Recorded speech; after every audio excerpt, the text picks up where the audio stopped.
ഉണ്ണി മുകുന്ദന്റെ Marco ഈ വർഷത്തെ ഏറ്റവും വലിയ ഹിറ്റുകളിലൊന്നായി ഓടിക്കൊണ്ടിരിക്കുകയാണ്. ഉണ്ണി മുകുന്ദന്റെ കരിയറിലെ തന്നെ ഏറ്റവും വലിയ ഹിറ്റുകളിലൊന്ന്. ചിത്രം തിയേറ്ററിലെത്തി ഒരാഴ്ച പിന്നിട്ടപ്പോൾ 50 കോടിക്ക് മുകളിലെത്തിയിരിക്കുകയാണ് കളക്ഷൻ.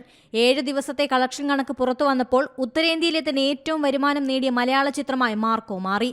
ഉടൻ തന്നെ 100 കോടിയിലേക്ക് ചിത്രം എത്തുമെന്നാണ് പ്രതീക്ഷ. ഉണ്ണി മുകുന്ദന്റെ കരിയറിലെ വലിയ ഓപ്പണിംഗ് കളക്ഷനായി മാർക്കോ മാറിക്കഴിഞ്ഞു. ചിത്രത്തിലെ ആക്ഷൻ വയലൻസ് രംഗങ്ങൾ ഇതിനോടകം തന്നെ ചർച്ചയാണ്. ലോക സിനിമയിൽ ഇതുവരെ കണ്ടിട്ടില്ലാത്ത തരത്തിലുള്ള രംഗങ്ങളാണ് ചിത്രത്തിൽ ഒരുക്കിയിരിക്കുന്നത്.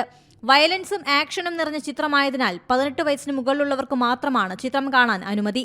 5 ഭാഷകളിലാണ് മാർക്കോ റിലീസ് ചെയ്തത്. പ്രമുഖ ആക്ഷൻ ഡയറക്ടർ കലെ കിങ്സ്റ്റൺ ആണ് ചിത്രത്തിലെ ആക്ഷൻ രംഗങ്ങൾ ഒരുക്കിയത്.